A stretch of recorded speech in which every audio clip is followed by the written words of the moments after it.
Good morning, ladies and gentlemen. I am Alexander Petrie from AA Entertainment, and this week I'll be presenting to you my top 10 favorite underrated art house films. This is my list. Before I begin, I'd like to state that as a filmmaker, I feel as though film is the ultimatum medium of art, as combines sound, imagery, and literature. And I feel as though not a lot of filmmakers understand that. A lot of filmmakers just like to throw in action or whatever's purely entertaining. So this means a lot to me. I'm going to show you what I feel as though are some of the greatest art house films there are. And of course I'll be starting from the bottom. If is a 1968 British film, and it stars Malcolm McDowell, i.e. Caligula, and Alex DeLarge from Clockwork Orange. This is actually the film that Stanley Kubrick saw and inspired him to cast Malcolm as Alex DeLarge in Clockwork Orange. If tells the story of these boys at a boarding school and their rebellious uprising towards schoolmasters versus their conservative upbringing, and it even shows its effect on the younger kids and what they're going through, and just the visuals and the storytelling. I think while it does have some really excellent dialogue, a lot of the story is told simply through visuals, which I feel as though it was an excellent feat for any filmmaker. From 2013, Venus in Furs. It's a Roman Polanski film, and it is, when you start watching it, you can be like, this is like any other film, but it really takes a sharp turn, and it's really edgy. If you see, it's a dark comedy about this playwright who is putting on a show about a book to play adaptation of Venus in Furs, the first S&M novel ever written. And there's this one actress who shows up at night and she goes to audition, and the further they get into the play, the lines between reality and fiction really blur, and the entire film takes place in one room, and it really takes into the world of Venus in Furs. It's excellent. Sonnys and Belle. It's a 1962 French film, which I saw a few years back, and it's one of the most beautiful and tragic films I've ever seen. It's a very unusual love story. It's much like Lolita. It's about this man who served in the war and is suffering from severe post-traumatic stress disorder, and he soon meets this little girl who was abandoned by her father, and he ends up hanging out with this girl. But this man, he feels as though he is a little boy again, falling in love for the first time. And it's one of those films where if I explain it to you, you might not want to see it, but you have to see it. It's very beautiful. It really sets up the mood ideally, and has a beautiful score from Maurice Jarre, the master composer who produced the wonderful soundtrack to Lawrence of Arabia. The Roman Polanski's Loose Apartment Trilogy, which consists of Repulsion, Rosemary's Baby, and The Tenant, three terrific horror films. Very, very well done. I have all of them on DVD, and I watch them on a constant basis. Again, I think Roman Polanski is one of those few filmmakers that really have a knack for messing with your brain.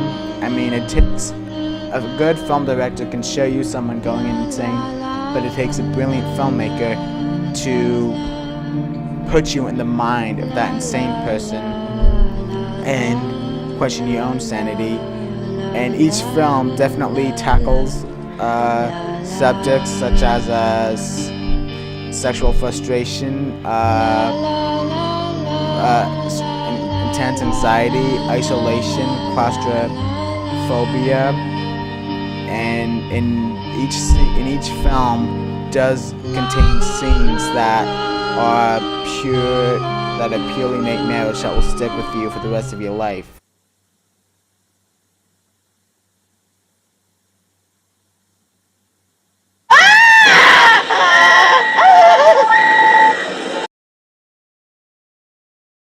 Shadow of the Vampire from 2000. This is one of the first films I saw that inspired me to become a filmmaker.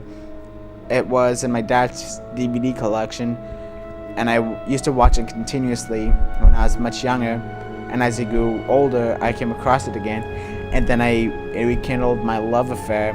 It tells the story of it's a fictitious biopic about the making of F.W. Murnau's 1922 horror classic Nosferatu, and the whole film is just extremely atmospheric. It's one of those films that can pull you into the world of Shadow of the Vampire, and frankly, even though it's about Nosferatu, I frankly feel as though this one-ups F.W. Murnau's Nosferatu. It has a wonderful score from the brilliant director Marishi, who did another excellent film, Begotten, and it stars Willem Dafoe and John Malkovich. Picnic at Hanging Rock it's a 1975 Australian film from Peter Weir, who did the film The Truman Show, which I have not seen yet, but my friends have told me about it. It's another true story. It takes place in the turn of the 20th century, where you have a group of these girls at an all-girls boarding school who go on a trip on Valentine's Day to, of course, Picnic Rock, and a few of these girls venture off into the mountain and completely disappear without a trace. First off, much like Fargo or Snow, Peter Weir really has a knack for turning the mountain, the landscape, into a character within itself, much like a monster. And it has a haunting score and some just visuals that will drill its way into your mind. The acting is superb, and again, the music pairs with it perfectly. As a matter of fact, I consider it to be very, very much close to the perfect film. I think it is one of those few films that are just perfect. You wouldn't touch it. Valerie and a Week of Wonders, a 1970 Czech film. As a matter of fact, whether it was the first or the last of the Czech New Wave. It has some of the best cinematography, perhaps the best cinematography ever to be put on film. It's a dark fantasy film about this girl's sexual awakening. I apologize, it's just that a lot of these art house films are either horror films or just deal with sex. I have no idea what's with that, but it just makes a really interesting topic. But anyways, it's much like a really dark Alice in Wonderland. And not even, it's an insult. Valerie in a Week of Wonders is just Valerie in a Week of Wonders. It has strong characters. It has a very beautiful score and amazing storytelling that has a lot of twists and turns, and it's also very haunting. It ideally combines some of the most beautiful imagery and some of the most gothic imagery, and I think together that really sticks with you, and it's very perfect. And this one, it's not necessarily one film, but many films. Any film from Nicholas Winding Refn. That includes Bronson, Only God Forgives, Drive, everyone knows Drive, so forget about Drive, Neon Demon, the Pusher Trilogy. Nicholas Winding Refn, I feel as though he's extremely underrated. Just check out any of his films. Each one is very iconic. Each one has an excellent score, storytelling, you name it. His films are very underrated. As a matter of fact, they get a lot of poor critical reception, and I feel as though simply, if more people watch his films, he would be next Quentin Tarantino, Steven Spielberg. He's just a pure genius. And frankly, films much like Bronson and Neon Demon, as he said, if more people saw those, they would definitely one-up Pulp Fiction and The Great Gatsby. just such beautiful films, and he also doesn't use violence for the sake of violence. He's very philosophical about it. The best way to answer that is to say that the more feminine violent is, the more reactionary it becomes. It's like sexualizing it. And in a way, the more masculine you want to be, the more feminine you have to become. Another great one from Eli's Marishi Begotten. That was actually on the DVD to Shadow the Vampire. I had a trailer to the film, and I watched it, and it really haunted me as a child. And as I grew older, I found a link on YouTube. It's one of the most grotesque films I've ever seen, or you'll ever see. The entire film, it's a silent film. It's from 1990, and it is pure. It's like pure visuals. It's very. The storytelling is of biblical merit, and again, you're gonna be watching this film. In one way, it is extremely beautiful, just angelic, and in the other way, it is pure hell. You won't have the slightest idea of what I'm saying right now unless you watch the film.